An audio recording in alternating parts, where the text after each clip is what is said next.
Mô này mày cô li ni cái bang med va na ring bun sang khap ingat la men keng dah hang lai ro we ra ne ta bo him pa med va kana bun sang kunuk na yon này le bing nyu do rem chat nhau do nó dập ni dập qua bing nu pol yon ni modo ma pro ani chat nhau mang non lại bậy ni balan lu pul ma pro bing tui tua hang lai ke ka le dong lai rem lu hang lai keng mo hang lai đập nang le dong hang lai pian ka dam nui do nó cọ như chi là lại nuôi Việt kiều tụi này chặt nhau keng câu hàng lấy nông nào Việt Nam keng plik lấy viên mà pro màu đa đảng đa nguyện như vậy do nó cất tụ dừa cất nhu cất là nhịp đây này do nó mày bread i bu lạ có nhum đông keng lấy như ur rau lau đi lâm lợp lúc lau nên mà một lợp lúc xa rồi lợp lúc lau ur rau dừa keng bread đại sứ bread cái buồn sang hẹp lại và anh lần chát Việt Nam mau keng lại cái cả là phiền nằm núi do nên Việt Nam rim ray rim thun nhiều một bàn nhiều lấy lần chát Việt Nam mà ngay không lại phiền cái cả nằm núi này lên trong hàng tụ núi tách ngáo rồi này cho nên nó gọi như chỉ là các kiều dân Việt Nam đã được nhà chức trách tại Ba Lan chấp thuận cho Việt kiều được biểu tình kêu gọi Việt Nam chính phủ Việt Nam được tự do thông tin báo chí nó lại này vô kết lại nuôi rằng nuôi chả Ba Lan là kèng chính phủ đang prey nuôi nạ buồn sang nhưng mà tụi này chả tách nhau đi kèng một lần ngày cất lại út rau kèng hàng lấy một tụi doa hàng làm nuôi lên trong hàng là phi bằng là phiền nạ buồn sang nó mày về bộ mở lại video group bộ lại vật bộ lại cho cái mà đạp này để phản đối tình trạng làm thu phí lãnh sự, một người điều phối sự kiện cho VOA biết. Bà Mạc Việt Hồng, một nhà báo kỳ cựu người Việt có nhiều ảnh hưởng ở Ba Lan và trên mạng xã hội, cho VOA biết bà và những người sẽ tham gia biểu tình đang thảo luận để chốt lại các nội dung cụ thể của cuộc biểu tình sắp diễn ra. Theo đó sẽ đi theo tiêu chí ôn hòa. Giờ nó là bộ phi bằng hàng lại biểu ôn hòa nó lại nhiều giáp cho VOA biết bà và những người sẽ tham gia biểu tình để chốt lại các nội dung của Đảng Cộng sản Việt Nam. Do nó tạo bộ lại này do gật nhiều kèng chốt lại nội dung cái Đảng Cộng sản Việt Nam cất chứ bay nội dung của Đảng Cộng sản Việt Nam do cất như sau. Lẽ đằng chứ bay cả bật lại cái cal ô nhiều break nó buồn sang một lại tiếp rim chả con như nào. Lại này do biết mong cất lại nhú mạng ngăn lu lên đến sun ngắn cái nó buồn sang nó phải là làm đi đây nó buồn sang cái nhiều cổ để gặp mưa đứng mày vậy rồi ít lắng lúc năm này 11 tháng 3, chỉ một ngày trước cuộc biểu tình dự kiến. Bên cạnh đó là những nỗ lực nhắm đến bà Hồng và các điều phối viên mà bà gọi là năn nỉ, mua chuộc. VOA cố gắng liên lạc với Tòa đại sứ Việt Nam ở Ba Lan để yêu cầu bình luận, nhưng không kết nối được. Bà Hồng đưa ra thông điệp rằng mọi người không nên e sợ về việc biểu tình. Chúng ta làm việc chính nghĩa, công khai, minh bạch, không có. Giờ đó nó bịa có dạ phun là lại bịa bà Hồng nhum thử lệ tập rim nuôi người Việt tụi anh đi Ba Lan kẹng u rau bởi anh nập sang đại sứ Việt Nam tụi anh đi Ba Lan đi. Giờ lại nó cất tụ dưa lấy tướng hàng lấy kẹng pul nuôi Việt kiều mà pro chặt nhau. Non hàng nhiều đa nhiều pre bằng rôn lấy tướng u rau dưa đa nút na Việt Nam màu mạ ngàn lu lấy tướng bù pre lại phiền cái cả cái nắm nước buồn sang cái bộ lại hem chả răng lên bộ tui bạc lệ bạc hem cái buồn sang lệ bạc hem nuôi mang play plak như phố yo mặt nó nhá lại bịa ba Hồng lại nhum trun pre cái buồn sang tôi chặt nhau pre ur krao phải trong lên sự Việt Nam tại Ba Lan nó lại pre ur krao như bạn nhiều keng cất nhiều hem mừng chả răng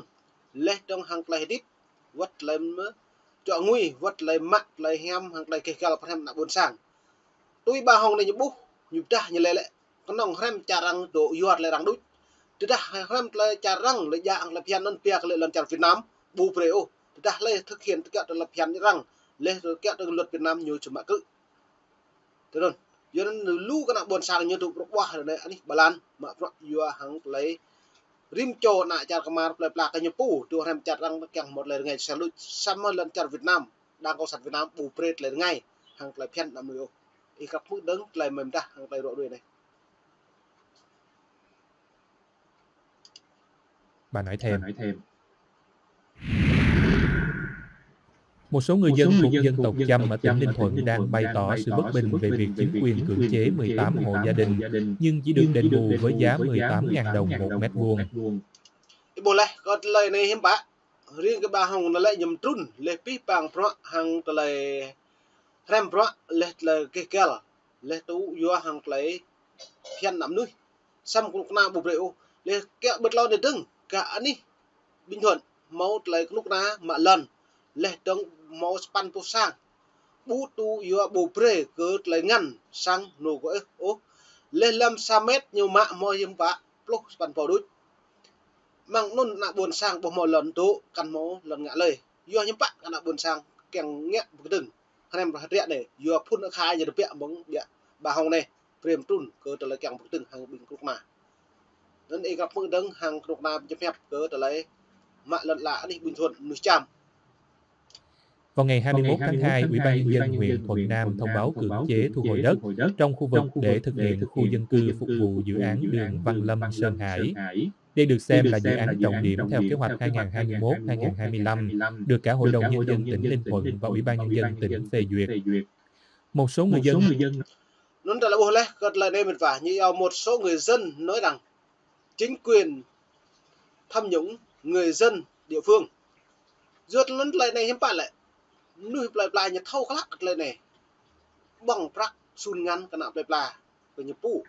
lệ tướng hàng lấy ring chia lệ tướng mạng ngắn gặp rồi nên ta bột lại này bút gật lại này nhớ dạ này đây cương chế lệ tướng chỗ khí sáng lệ mạng hay vui hiểm gà cứ lệ lần cuộc mà giữ lần cái nào buồn sáng ô kéo tôi hơi nhiều lễ mang hạt rẽ nhớ hiếm bạn dân bàn dân kiểm tra xăm lại đây như vậy dân bàn mà như vậy dân kiểm tra một việc và lời này bộ một là dân bàn của dân kiểm tra như lệ đông dân giàu nước mạnh mau mà dân giàu thuộc mạnh bộ mộ đất có đất nhà nước như lại xăm dân quản lý xăm kéo đây dân quản lý dân pre các nhiều ngạn đấy ạ chưa khất lại dạ này dân bộ mộ quản lý đất dân đúng không